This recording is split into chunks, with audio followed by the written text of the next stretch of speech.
Hi there, it is Jackie, and this is the podcast, The Natural Healing Wheel, the podcast that heals. Today I have another amazing guest, and she lives in my neighborhood, which is kind of exciting, not too far from me on the West Coast, beautiful Vancouver, Susan Drury.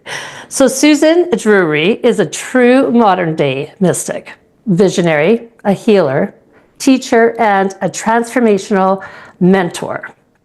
Her background includes professional training in a variety of alternative healing modalities, such as cranial sacral therapy and shamanic healing, the present child method, which she will explain to us.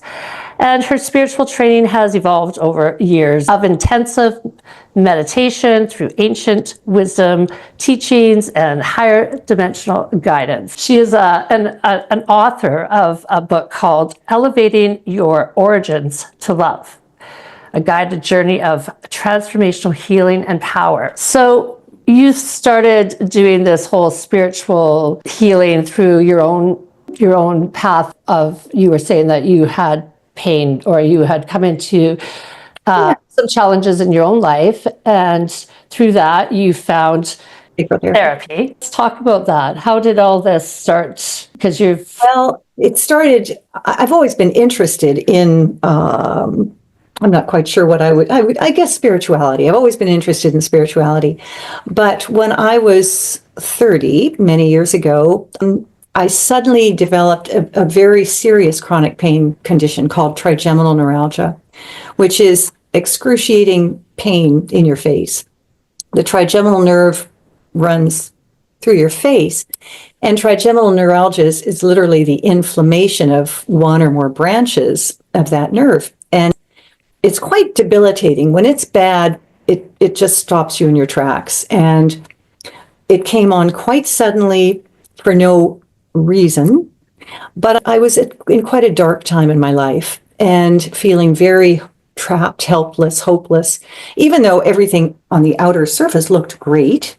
I had a lovely husband, had a beautiful daughter, but circumstances had gone in a way that I wasn't feeling empowered in.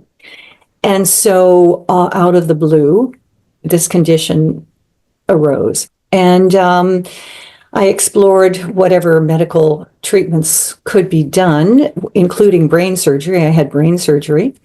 And that was actually effective. It stopped the pain for 3 years, but then it came back. And so when it came back, it was kind of like, well, I guess this is something I'm going to have to figure out.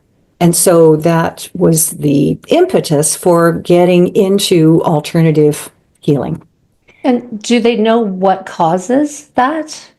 For me, it's a mystery. Some people, it could be an accident. They've had some kind of trauma to their head. But often it is a mystery.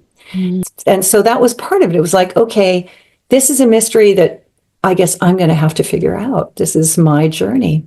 Yeah. So I began to explore alternative treatments. First for myself, I worked with a cranial sacral therapist and found that so amazing. It didn't touch the pain, but what I began to experience was very deep states of consciousness and awareness. And it was so fascinating to me that I decided to start studying it myself to become a practitioner so I could work with other people. So I did. I pursued that for a few years and found it very rewarding, but it didn't quite, I was looking for something that would treat the whole person. And this treated certain things, but it wasn't quite broad enough for me. And then somebody introduced me to homeopathy, which is a complete medical system that treats body, mind, and spirit. And so when I discovered homeopathy, it was like, oh my gosh, this is what I've been looking for. So I went back to school and went to school for 4 years and then became a certified homeopath and worked with people in that capacity for about 20 years and accumulated a few other modalities along the way, like present child method. And I had worked with a shamanic healer, so I had explored shamanic healing as well. But I found that over the years, and this is many years, often in working with people, we would, it would be like I'd ask questions and they'd share things. But at some point in time, often there would be a shift. And now I look back and I realize we moved into a different energetic space, literally. And often I would close my eyes and I would invite them to close their eyes, and we would start exploring things in a way that was very accessible to them. They began to see things about themselves, about their lives, about their situations in a much more holistic context. And I'm going to say a healing context, because even though I didn't give them a remedy, even though I didn't do anything except just sit there with them, and together we walked into this space, things just began to shift for them. And so eventually I stopped practicing homeopathy and began just working in more this capacity. And now I don't even work so much with individuals, but I am doing more teaching. And I wrote this very lovely book, Elevating Your Origins to Love, because so many of our issues begin in childhood. And nobody gets off scot-free. You can have great parents, you can have the most beautiful upbringing, but nevertheless, everybody suffers. It's in some way, shape, or form as children. And we develop these beliefs about ourselves, about life, about the way things are, about men, about women, that become very ingrained in us. And we don't even know that we believe them. And then that's how we project our experience of the world. So I don't know. That's a lot of talk. I have been walking through that journey myself, and everything comes back down to what we're perceiving of everybody else has got to do back with what happened from 0 to 5 or at home. And it's so profound and so bizarre to me that, okay, so that is actually happening. I am experiencing that. But when did I experience it first? And as soon as you ask that, you go right back to, well, I watched my dad treat my mom like that, or that's how my perception of how my dad thought I wasn't enough, or he didn't like me, or that whole thing. And it's so ridiculous, because I feel like I have dealt with and gone through it, and you know what I mean? And really, okay, now I've got that all put to bed now, right? I'm healed, I understand it, I see it, I'm clear on it. Yeah, and then it comes again in some other form that, of course, I can't see again, right? And then it's like, how did I end up back here? Right? And then, of course, those questions and the beating up of ourselves, instead of looking like, oh, okay, it's just another layer. I was doing I'm a failing, like it's just a more negative, not helping myself, but not understanding that that's what I was doing. But so what you're saying is it's really ringing true for me right now, just because I've been walking through that path for really deeply. And yeah, it's pretty incredible. Well, it is, and the thing is, we can understand this intellectually. Oh, I saw my dad do that to my mother, or whatever it is, or my dad said this to me, or the kid in second grade said this to me, or whatever. We can say, oh, that's where it started, but this is just in our minds. It's because where we really have to, I call it, we have to get into a different field to really begin to undo these things, rewire ourselves. Because as long as it's just a head understanding, it's not getting into our body, which is where all of this lives. So when I talk about this field, and I have a new name for it, Jackie, I call it the field of diamond light consciousness, which I love that. I know it's a nice phrase, huh? To me, it does capture what we're doing, because all of us we're all divinity. embodied. But we're covered up with so much stuff that to really begin to uncover our true self, our true nature, which is pure, which is love. We have to kind of find these shadows, and one way to do it is through the light of love. And when we really open up to all these painful places within ourselves and we feel them and we let ourselves feel them and we love ourselves anyway. And we love the dad who did that anyway, or the kid who said that anyway. We find that deep place of unconditional acceptance for our own pain, that we were brave enough to come in the first place. That is a powerful field. And then things do start to really shift at the deep levels. Yeah. Not just up here, but we embody it. Yeah. That's huge. And I don't think that we know how.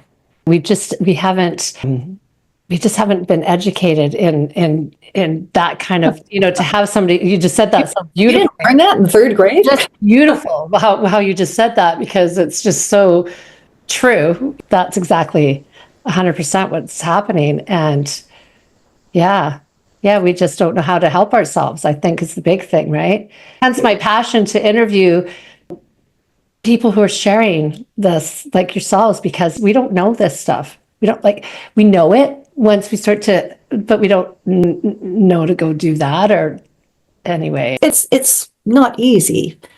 It means being opening to our own, all those deep things that we really don't want to feel because they were so painful. So we shoved them all down. God forbid, I don't want to feel that again. So let's just pretend it never happened, or it's not there, or whatever. I'm just not going to go there. Here's a question for you. I think that just, as of the last little bit, I have really experienced some old painful things that I really did bury that I didn't realize were buried in there. And so the fact that we're having another go round of something is for that to release, right? Because it's buried and it's affecting my energy and my health and everything by keeping it buried. So it is a gift then. Yeah. To have those feelings come up. They're just really hard to deal with, because it's like, I don't want to feel that again. I remember feeling that way back when, and oh my goodness, here's that feeling again. Yeah. It was so horrible the first time. Yeah. And that's why it is hard, because it is required. Number one, we have to even start to say, is there something here I need to explore? And most of the time we don't even know that, right? We're just so busy knee-jerk reactioning to everything that comes along. Well, and I think that, like, just personally, just to add in there, is that, so you're feeling this uncomfortableness, and then you're like, hey, what am I supposed to do with this? Yeah. Why am I feeling this? So now I'm back here again. I think that for myself, I still, even though I love this stuff and I read and I interview people, I still am stuck. I'll get stuck in this. I don't want to feel like this. Okay. So then, put on positive, Dr. Joe, or, something, and listen to and refill my, brain with something else. But am I then just pushing it back down by doing that? Or what are your thoughts on that? I think we all will call whatever is the right thing to us at the right time. So there's no wrong way to do it, really. When we are ready for something, it will come into our lives. So, and that's a really beautiful thing to know for all of us, that we're all on a path, and we're all on a path of evolution. We're all on a path of growth, and no person's path is going to be like somebody else's. We're each doing it the way we want to do it. And when I say we, I mean all parts of ourselves. The wise, the higher wise part of us, as well as the 2-year-old, 3-year-old still in there. And so if you're feeling it, if you feel it, then if you feel it, you can heal it, right? There's that little saying, right? So do you sit in, like, what are your thoughts on that? So all of a sudden you're feeling these insecure thoughts, say, that you had when you were back as a teenager, and then you're like, okay, this is uncomfortable. I don't want to feel this. So how do you, if somebody's listening to this and they're saying, okay, well, I'm experiencing that. What do I do with And that's right. And not everybody is, well, once again, I think we call to ourselves what is going to help us when at the right time. Not everybody is going to be ready for a deep dive. So if it feels like it's too much, then respect where you're feeling. What I have done for myself, and I'll preface it by saying, I've done a lot of work and I've studied a lot, and along with these different healing modalities, about 25 years ago, I was in Banyan Books. I don't know if you know Banyan Books. It's a big New Age metaphysical bookstore, and a book fell off the shelf, and I caught it because it was going to land on the floor. And it was a translation of the Tao Te Ching, which I knew nothing about, but it was kind of significant that this book fell off the shelf into my hands, so I figured I'd better buy it. And I began to, my children were little at the time, I would drop them off at school, and then I would just go in my car, park someplace next to a park or something, and I would read, it's a book of 81 verses, and I would just read. I started with the first verse, I would read a few lines, and I would just close my eyes and I would contemplate the lines. And I just found myself doing this every day. I'd drop the kids off, I'd go sit and meditate. And my children are now 38, 32, 30, and I still do that. So I have meditated with this book and these verses of timeless wisdom for many, many years. So this is just a preface to say that I can work with myself and I can hold a space for myself, and I can hold a space for other people too. Not so if that feels accessible to somebody, then go for it. If you get to a place where you're revisiting these painful things and it feels overwhelming, respect that and only do as much as you're comfortable with. Only go as deep as you can hold a space for yourself with. If you start to, if it's like you feel a little panic attack coming on or whatever, then respect that. Respect your work. We're all works in progress. So don't push yourself to where you're not ready to, kind of hold that space. So in my book, I have many, many processes, and I've also recorded my book, and I have recorded it with my voice. So I love that. I love that. It's quite a lovely companion. And again, I will say in the book, look, if this feels like it's too much, just back off. You don't have to do this today. Just even approaching it a little bit is giving you some new space. So for me, what I will do is when something really uncomfortable comes up, it's like, oh shit, okay. I still meditate every day. And so in that meditation time, so I know I have time, I know I have space, no one's going to interrupt me. I close my eyes and I will go to whatever, if it's a recent moment, I'll go to the recent moment. Often it's echoing back to something a long time ago. And I will just sit and I will be receptive. I don't push it. And of course, this isn't easy because our mind gets in there, yada, yada, yada, yada, yada, yada. So I have to really be patient with my mind and tell my mind, look, thanks very much, but we're going into a different space right now. And if a memory comes up, then I sit with that memory and I'll feel all the feelings. There could be shame, there could be all sorts of anger, all sort, and I'll just hold the space for all of this, all of these feelings, the experience, the people, whatever. I just try and expand be as large as I can expand so that it all has room. I don't have to deny any of it. I don't have to say it shouldn't have happened. I just let it all be present. And eventually, you're not getting into the story. You're just allowing the what happened. You know, that's what our mind will do. It'll try and justify. It'll say, "Oh, well, then that's why this and blah blah blah."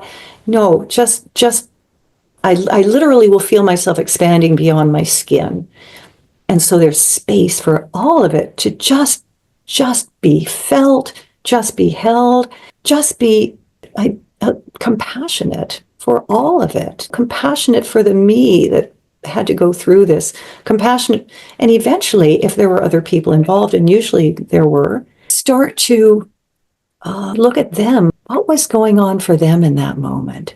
What were they feeling? What was happening to them? And you know, I'll start to see that they were usually in a place of great pain in that moment. Yes. And it was Always. never even about me. It wasn't even about me. It was about something that they were experiencing. And this was how they were trying to make themselves feel better. And I just happened to be the one in easy reach in that moment. And then it's like, so what did I come to believe in that moment? What did I take on as thinking was true about myself or about the world? And this can take a while, by the way. It's not, you know, we're not talking about 5 minutes. This can take, you know, maybe an hour, maybe more. Maybe you don't even get all the way through it, and because it's a lot of unpacking. But what ultimately happens, or what can happen, if I feel that the need is there, is I will then create a new memory. Once I really understand. That's the shamanic, isn't it? Is that shamanic practice? I had an encounter with a shamanic healer, and he would re-see me or whatever, my granddaughter or whomever, doing something different. And creating like a new visual, and it was very powerful. So sorry that I hadn't shared it. Oh, that's okay. You can. Yeah, I don't know a lot about the shamanic healing, but I did have a little encounter for a while there with a shamanic healer, and that's what he was doing, which I just found interesting that you just said that. So yeah, well, I don't really give it a name other than, I mean, you know, what's a memory? It's just something that we've fixated and turned into something fixed, right? I mean, you know, somebody else who might have been there might have a totally different memory of that same moment. So why am I holding on to this particular fixation of that moment? Because now that I see more clearly, now that I recognize what was happening for this other person or whatever, why don't I turn it into a different memory? And actually, again, in my book, I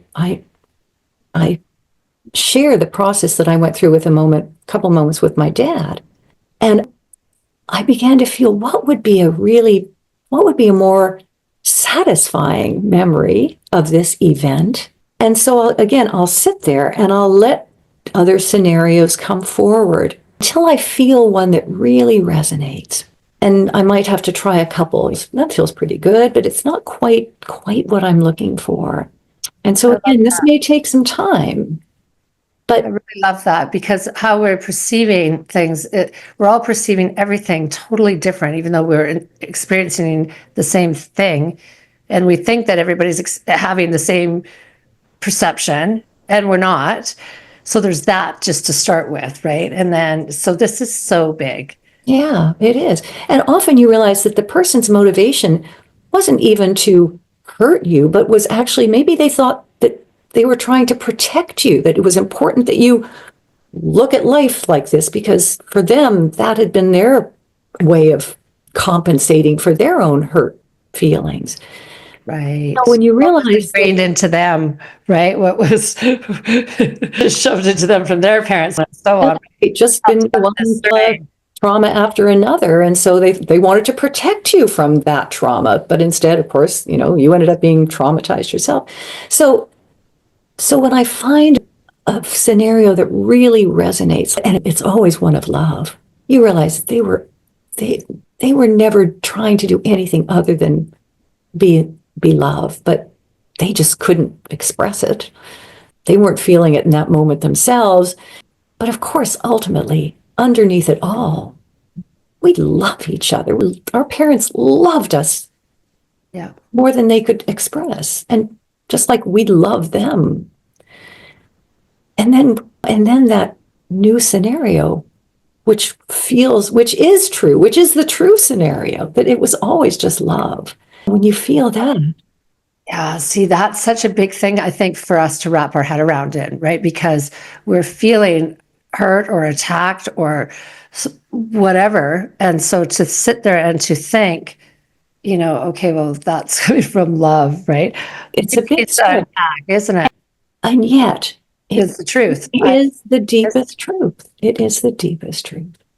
I went through that just with looking at my dad and what that horrible relationship was.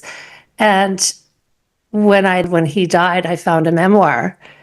Well, what happened to him? His dad died, and then he was taken. Just he was so emotionally shut down, and his dad, and he has never to speak about his dad again. They were best friends, and it was just whatever happened to him. He then took out on us because he was unhealed and wounded and angry and hurt, and all of that was coming out on everybody else, and I know he was horrified by the fact that he didn't spend any time with his kids, right? Because who was there at the end? Nobody but his kids, right? But there's that realization that all comes in, right? You think your job and what you're doing and you're so important, and society sets us up for all that, right?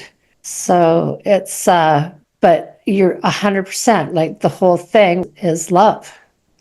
I believe I have one tattoo and it's love.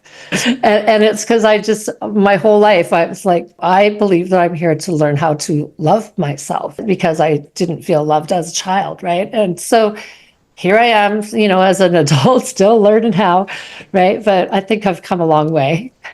Yeah. And we're always works in progress. We never get done, right? We're not going to get done, but there's always more. There's always more, isn't there? Yeah. There's all these layers. Somebody said that to me, right? There's just more layers and that really is a good analogy to wrap my head around. Like, okay, well, I thought I dealt with this, right? I thought, Right. you know what I mean? Again and again. Right? Oh, yeah. And that's another thing that I've come to realize is that each of us, I think, has come to explore some themes. Yeah. And so we are going to keep, and that's how you kind of identify maybe what some of these themes are, because you notice, oh, shoot, I'm here again. Well, okay. So let me see if I can dig a little deeper, get a little more understanding of this particular theme. And that's not even a problem. It's just, okay, I get it. This is one of the things that I really came to dig into. So Well, what I've told myself is that I'm doing this for generations. I'm generationally healing. I'm healing my ancestors because what I have been coping with, all of the women in my family, I went through. And so I feel like that's what I've chalked it up to. Okay, so it's so intense for me because I'm cleared for all of us. And Jackie, that is a beautiful realization, because then it's like, oh, I guess I'm one. Feel like that. And why and thank you. It's like, wow, I'm the one who gets the joy of walking this path. Hard as it is, challenging as it is at times, but also deeply satisfying. I do feel like that exactly. Isn't that crazy? Yeah. Yeah, it's been a deep dive for a long time. And so that's what I've come up with. So, yeah. And it's a knowing. It's a sound that, when I very first said it, I don't even know where it came from. I just said it. And then it was like, hey, but then over the years, it's like, no, this is exactly what's going on here. There's a lot of, because they say that we're all one, right? Which we have a hard time to wrap our head around because we're all so separate and so different. And I'm not like that person at all, right? Oh, God forbid. Right. And then, I've definitely come to, even I lost my eldest daughter, and I remember saying, she'd be like, Mom, I'm just like you. And I remember thinking to myself, oh my God, I'm so not like that. Oh, it was 100%. She's 100% just like me. But at the time, I just like that. It's so ridiculous how ego just steps in there to think, I don't know what it is. It's Well, again, everything unfolds in its own timing. And sometimes the ego is really, I mean, it's always trying to protect us, protect our sense of self. And sometimes that's an appropriate moment. And then other times it's like, okay, I'm ready to open up a bit more. yeah. Yeah. So then we can be okay with every moment, Jackie. Yeah. Nothing needs to be, we don't need to give ourselves a hard time about any of it, really. We're always doing the best we can. We are. And I always say that to, like if they know better, if they knew better, they would be doing it better as well. To when somebody feels like they're harming us, right? When they know better, they'll do better. They obviously just don't know better. And then I'm like, they totally know better. You are 100% correct in that it's all about love. Yeah. At the end of the day, even though it doesn't seem like it. Well, and it's interesting you made the comment, we're all one. There's a verse in the Tao Te Ching that I'm actually working with personally right now. These verses are amazing because there's always more. There's always a deeper dive. But one of the lines is, hope and fear are both phantoms that come from thinking of the self, like me. When you don't see the self as self, what is there to fear? See the world as yourself. Have faith in the way things are. Love the world as yourself. And then you can care for all things. And right now, how I'm exploring this verse is really every time I feel that with something or someone, that, I'm reminded by this verse, number one, about hope and fear, because so much of what we are going like this is because we start to feel some fear, or fear like we need to protect ourselves, or we don't want to feel vulnerable, whatever. But see the world as yourself. It's like, oh, once again, almost like, who am I? What am I? Am I really, this is just a story. This personhood is just a story. So expand, see the world as yourself, love the world as yourself. That's beautiful. Dr. Wayne Dyer, he was, when I was younger, I was a spiritual little being, very young, and didn't have anybody but I came across his books, and I would just open it up and I would just read wherever I open it up, and it would be like one paragraph would take me an hour to really take in, right? But he did the Tao Te Ching. He came across it, and he, like yourself, when I'm listening to it, it was very much listening to him. It really was a life changer for him as well. It's, yeah. I do have that book, actually. I guess I should maybe have a little gander at it. I have lots of books. These have all spread on my bed, right? A little bit of everything. But it's the Tao Te Ching. Isn't that something, hey? And you've been doing this for how many years? 25, about 25 years. So do you know them all off by heart? I know a lot of it by heart, not all of it by any means. And certain verses will appear at certain times. But it's really good to have a number of the verses, or at least lines of them by heart, because I'll find they will come up in a situation, I'm out and about or whatever, and particularly if it's something that, I get a little triggered by something or whatever. If I can take the time and recognize, oh, I'm feeling something here. If I can take the time and just create a little bit of space, often a line will come, and it's almost like it's showing me where I'm getting caught. And then once I see it, then it may not dissipate in the moment. You can still sit in the discomfort of you feel it, and you know why, or you're in discomfort and it's not resolved yet. And just being there is often it's kind of an uncomfortable place, but having those lines there, a little natural support that's like, okay, I've got you. I'm here. You can hang in there with this.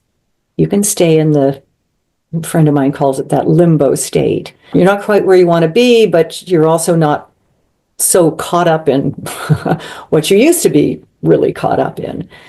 So, having those lines, almost like a mantra, will suddenly appear. Oh, okay, okay. Yeah, I think I was saying that, asking you about that earlier, because that's what I'll do. Because I'll start to not feel, when I start to feel uncomfortable like that, and I'm not able to move it or shift it, Yeah. I then have to actually go and put something on, intentionally go and put something on to shift my energy, because yeah, I just find it in some, like, I guess just because I'm doing deep work, Right. doing deep stuff, that it's really, I don't know what I'm doing with it, I guess. So I guess there's the question, right? So if I'm sitting there, I'm thinking, so I feel really great about what you've said there, because I now understand that as long as I can just kind of sit with it and not run the story about it, but just sit with it and be like, okay, and then just have a new way, a new perspective about And it. really, it's just being compassionate to ourselves, right? That We don't know how to do that. it's hard. That's a big. Damn it. Why is that we're so hard on ourselves? Well, it's hard work. I mean, it's hard to hold these places and give them space. Yeah. It's hard to feel the feelings and let them have their place, let them get some air. And I know I coined this phrase a long time ago, but we don't have to have it all fixed by dinner. Oh, I love that. Okay, that's going up on the wall somewhere. That's a great phrase. Yeah, we don't have to have it all sorted by dinner time. It's enough just to hold some space for it and for ourselves. If I can be compassionate to myself, then I can be okay with not being fixed by dinner time. Oh, I love that. Yeah, that's really good. So tell me about your online. What are you doing online? You're teaching online. What are you teaching? Talk to us about. Well, I give a variety of courses. Actually, on my website, I've got a number of courses that you can buy that I've recorded, and they're all very lovely. And actually, what is your favorite one? Oh, gosh, my favorite. I mean, it's sort of whatever's up for somebody in their life. My oldest daughter has 3 young children, and so she said to me one day, she said, Mom, it's really hard to stay present, and when I'm having to tie Annie's shoes for the 50th time, or we've got to get out the door to get to school, and it's hard to not get caught up in let's get going in that. I'm with her 100%. Yeah. So one of the courses is how to find meaning in mundane moments. Much of our lives are filled with mundane moments. We're brushing our teeth, we're taking care of our children, we're cooking dinner, we're doing the dishes. Yeah, whatever it might be. And how do we stay really present in any moment and discover the meaning, the joy that's available anytime? Why do we have this concept that a really good moment is one where we're doing blah, blah, blah, and the rest of the time is just kind of, we just have to get through it. So, honoring every moment. I mean, I don't do it all the time. I'm the first one to say I don't do it all the time, but I think I'm getting better at it. I'm more aware to open my consciousness to this moment, sitting here with you. This is now. This is, in a way, what was the old phrase? This is it. There's nothing else happening other than you and I sitting here talking, right? No, it's awesome. I love it. Yeah, it's definitely in the moment, and I'm really taking in and enjoying what it is that you're sharing. It's very powerful. So just to recap, the cranial sacral therapy, Right. was like a meditative type space for you. Is that kind of what was happening, that you found that there wasn't really a lot of healing, but you found that there was a space that you found from it that was when I was being treated by a cranial sacral therapist, and I was also working with a shamanic practitioner at the same time. So I was doing a lot of journeying, shamanic journeying on my own as well. So I was already entering into some pretty expanded fields. of consciousness. And that's just from being quiet. When you were learning to do this, you were just quieting your mind. Is that what you were doing? Yes. And with the shamanic journeying, I was listening to a drumming tape, and that opened the field. And then when I was having the cranial sacral work being done, the therapist was kind of holding the field, and then I could go into it. So I had these facilitators, whether it was the drumming or the therapist. But what happened in these fields was so profound for me. That's what made me want to become a practitioner and help other people in the same way. And when I say help, facilitate their whatever it was they were. Share what you were able to experience with somebody else so that they could have that same Yeah. because you were finding peace, what were you finding in these spaces? Clarity, insight. I'd certainly noticed shifts happening in my body. There would be releases. So things were happening across the board. Sorry? Self-love. Did you kind of like be able to drop in and be able to find who you were more? You were saying, who am I? What am I doing here? Yes, I think what I found is I was much more than I knew. That there were spaces, fields. I guess now I use the term field of consciousness. There was a consciousness of me that was much more than the Susan wife, mother, blah. So yeah, it was like to Susan Drury, very good. Yes. Yeah. So yes. And was that my first? That was not my first experience. Actually, I don't know how much time we have, but I'll tell you, when I was 13, I had quite a unusual experience where I was kind of catapulted into the angelic sphere and was communing with angels. And so I guess there's always been a knowing within me of more expanded spaces than just the here and now, here we are having dinner or whatever. Catapulted. Explain that. What happened? Well, it was in the context of a camp. I was at a camp, and it was being run by Christian missionaries. This was in Peru. I grew up moving around. My dad worked overseas a lot. And I had gone to church as a kid, but religion was not really a part of big life. It wasn't a big part of my life.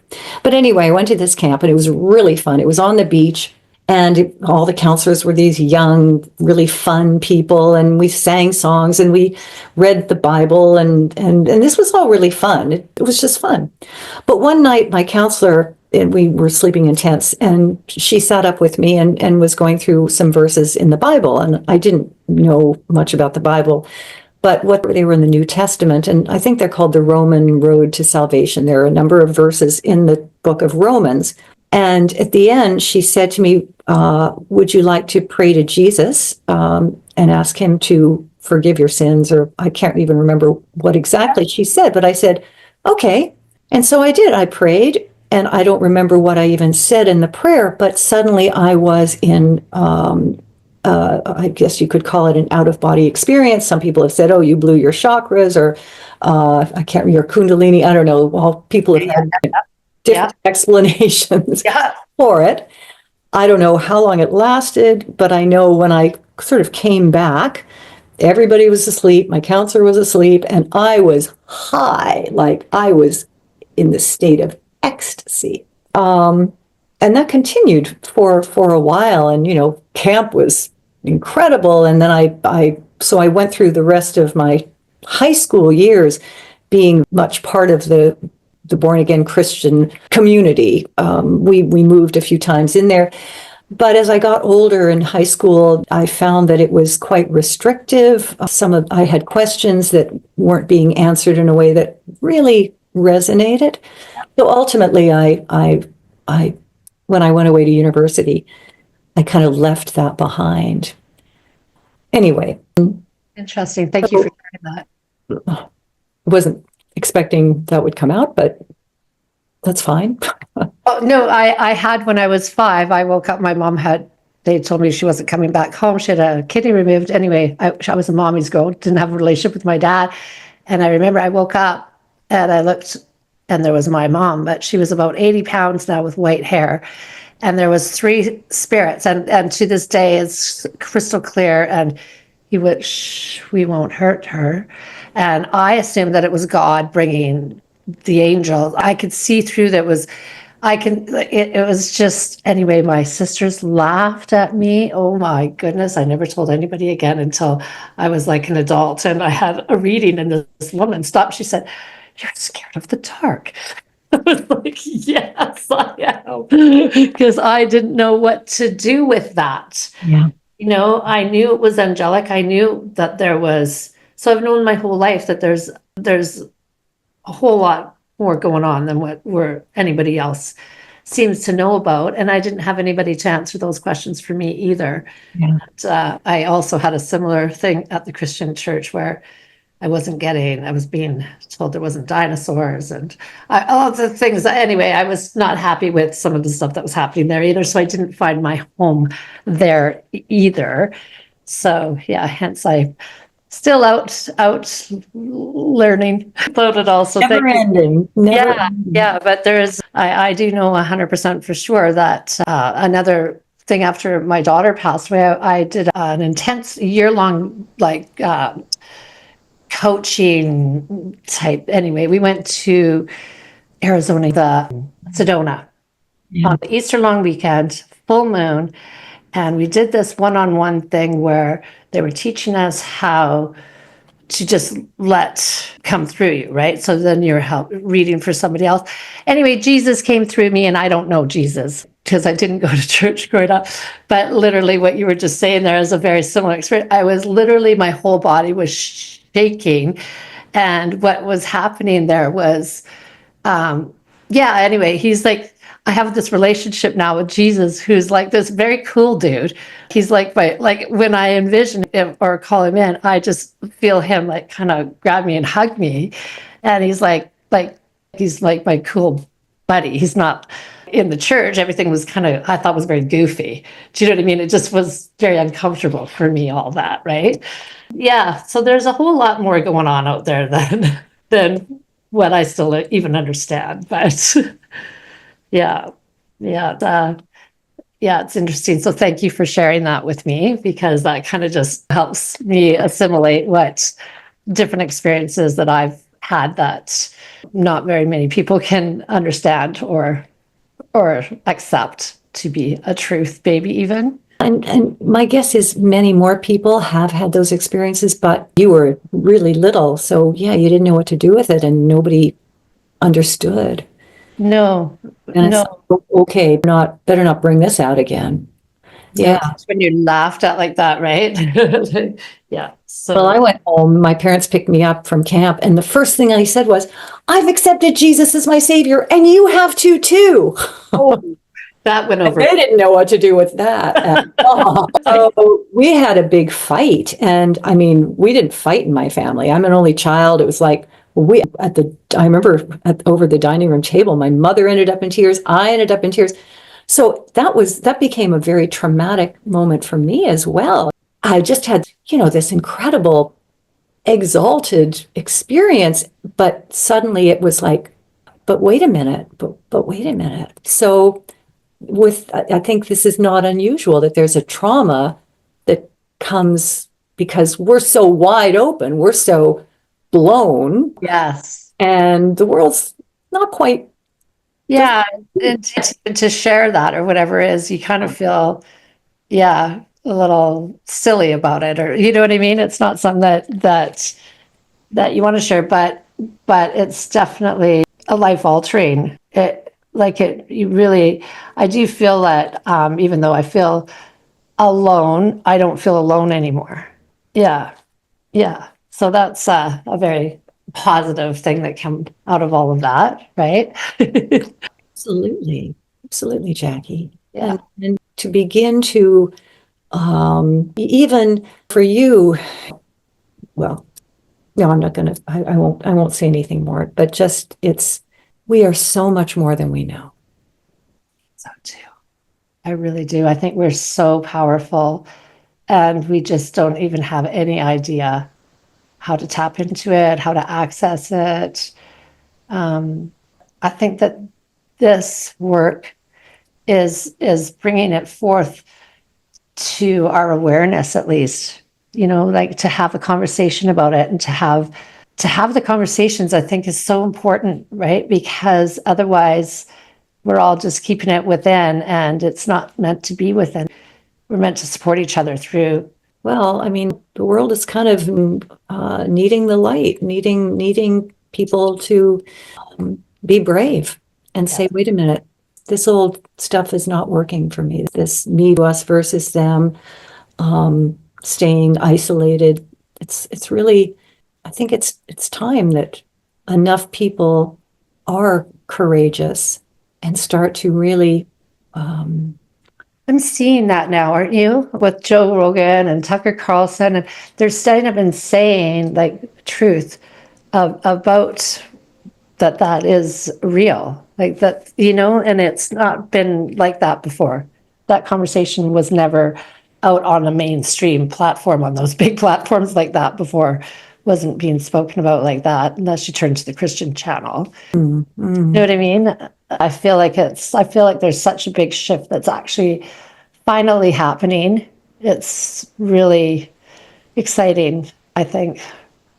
and it's not something that's just for a few people. It's for anybody who is feeling the pull of I'm looking for something more. Yeah. Yeah. Yeah. It's good, isn't it? It's good stuff. It's Oh, I love it. Okay, so we were talking about your classes. You do them on Zoom and you're teaching well, yeah, multiple different courses that we'll have posted. We'll have it posted with that. okay. Yeah, I am doing a lot of work with not just spiritual transformation, but that literally our bodies are going to be rewired as we become more transformed, I guess I would say more spiritually enlightened. And I don't mean you have to sit on a mountaintop. I just mean like you and me, Yep. you know, Yep. Yes, absolutely. doing what comes, that our bodies are literally going to be changing as well. And so this is a very deep exploration for me because I talked about this chronic pain condition. Well, I still have this chronic pain condition 35 years later. And I have realized that it's been a great teacher for me. And maybe one day I won't have it, but maybe what's beautiful to me is I have thrived, not despite it, but because of it. Yes, you have. Yeah. Yeah. So our bodies are our faithful companion. We've had them all the way along. Yeah. Can't be here without one. And so to begin to include our bodies in our spiritual as well as very practical out in the world experience, I think is an edge thing. I think It is. not too many people are including the body quite yet, but I think it's where we need to include it. We do. And I actually just signed back up to go see Dr. Joe Dispenza again for another week-long advance. And the first time I saw him, I think it was 2018. There was 1,000 people in Vancouver. And I watched people, and then he explains what's happening with the energy centers. And then at the end of that week long, we all had the Dispenza flu, which was because we've dropped all of those cells that were in those old stories and garbage in there that we kept telling, keep Yeah. reproducing because we keep that story there. And then that story we understand and we have all this knowledge and you've shifted everything. And so that's all that's out of you. And oh my goodness, it's something. Really? So I mean like detox Oh, symptoms. yeah, I didn't even know there was a girl I talked to. She was from Australia. It was a friend. She goes, "Oh, you've just got the Dispenza flu," in her beautiful Australian accent, right? And I was like, "The what?" She goes, "The Dispenza flu." Oh, yeah, we've all got it, right? And it's because, and then I was like, "Oh, okay, right?" Because he was, he, you know, where we're storing it, and then what happens, and then how, through the breath and the meditation, all of that, right? And so literally our bodies are holding whatever stories we've told and whatever fears and thoughts and traumas that we've had are all in our body. We're holding all of that until we're aware of it, like you're saying. So we really need to be aware that we can release that stuff. It doesn't have to stay with us. And I watched a lady had MS. She got up and she had never been able to eat before, like falls out of her. The stuff that I watched people do, I was like, and even he says, I floored every single time. I had no idea that, this work would, being able to help other people like he helped himself. Yeah, we're, and I think, how you were talking, holding space and having the intention of kind of just what it is that we want. That's where that magic is, isn't it? And you said what we want, because in some ways, what we want might not be what we need. Oh yeah, there's I say this. I just came back actually from a really lovely trip in Sri Lanka, where I took 8 people and we had a journey in Sri Lanka. Wow. And it was an inner as well as an outer journey. And so we visited many beautiful places and well, it was an incredible trip. But we meditated every day. We studied verses in the Tao Te Ching every day. So we got to kind of hold, because when you're traveling, as you know, you take yourself out of your normal comfort zone. Yeah. Comfort zone. And you're kind of discombobulated. Stuff comes up, and we were traveling with a group, and dynamics in the group, stuff comes up. So having the structure and the Tao Te Ching, stuff came up, people got to kind of work through it in a very safe and beautiful way. Environment. It was really, that idea of, yes, what I want to have a great trip, and I want everybody to love me, and I want to, feel good all the time. Well, when that doesn't always happen, sometimes what comes up is really even more valuable. Oh yeah. Yes. Very well put. Very well done. Yeah. And there's so many more gifts that come out of that stuff, isn't there? Like when you get on the other side of it, yeah. Right. And I know that for myself, right? I know that there's the other side. I've been on, the other side is so, I know that, and I know that it's coming, and I know that it's fabulous, and it'll be worth all of the understanding and the work. Just can hurry up anytime now. Yeah, right. Let's get it over with. Okay. Can we get there now? Right. Oh, well, I got to have a journey. What took you to place? Was there a reason you went to that destination? But my husband and I had been in Cambodia the previous year at Angkor Wat, which is this amazing, ancient, it was a whole civilization. And there are all these beautiful temples that have been, some of them are, the jungle is growing out of them. And I woke up one night and I just had this inspiration to take people to sacred sites on the planet. And it was like, really? Really? Me? Never occurred to me before. But I have a very dear friend in Sri Lanka, and we email quite a bit. So I just emailed her the next day and I said, I had this experience last night. I was inspired to the sacred sites on the planet. And she emailed me right back and she said, oh my gosh, I got chills. I've always wanted to introduce people to the sacred and natural wonders of Sri Lanka. Wow. So it was meant to be. Yeah. I love that stuff when that happens. That's just the magic right there. It was really? And then, maybe we need to do this. We did. She put together, she curated and then I found the people, and we had this really beautiful 2 weeks in this jewel of a country. Sri Lanka is just an exquisite country. Wonderful people, beautiful geographically. And it was a trip, as I say, it was an inner and outer journey, because to me, travel is about bringing your appreciation to new places so that you're not just spending your money, you're appreciating and people And having get an it. So it's much a two-way street. Yeah. And that was the experience. Oh, good for you. That sounds amazing. What a gift. It was lovely. A gift is in the giving, right? So, I mean, you took them, they're probably over the moon, but for you, I mean, it's like thousandfold, right? Yeah. My gratitude of like, Yeah. my gosh, I got to have this wonderful journey myself right from the moment of conception back Gee, in Cambodia. Yeah. I love that. Thanks for sharing that. That's great. Okay, well, I guess I should probably call it a podcast already. Great conversation. Thank you for sharing. Lovely, Jackie. Yeah, you really are. You really are. And now that I know that you're in my neck of the woods here, I'll be trying to catch up with you. Absolutely. Absolutely. That would be great. Okay. Thank So, you, all your listeners. yeah, thank you for sharing your wealth of information and your books. You have 2 books, don't you? This other one, I'm a contributing author. This is a lovely book, and I've contributed a piece in it, and it's a personal piece, and it has to do with pain, as a matter of fact.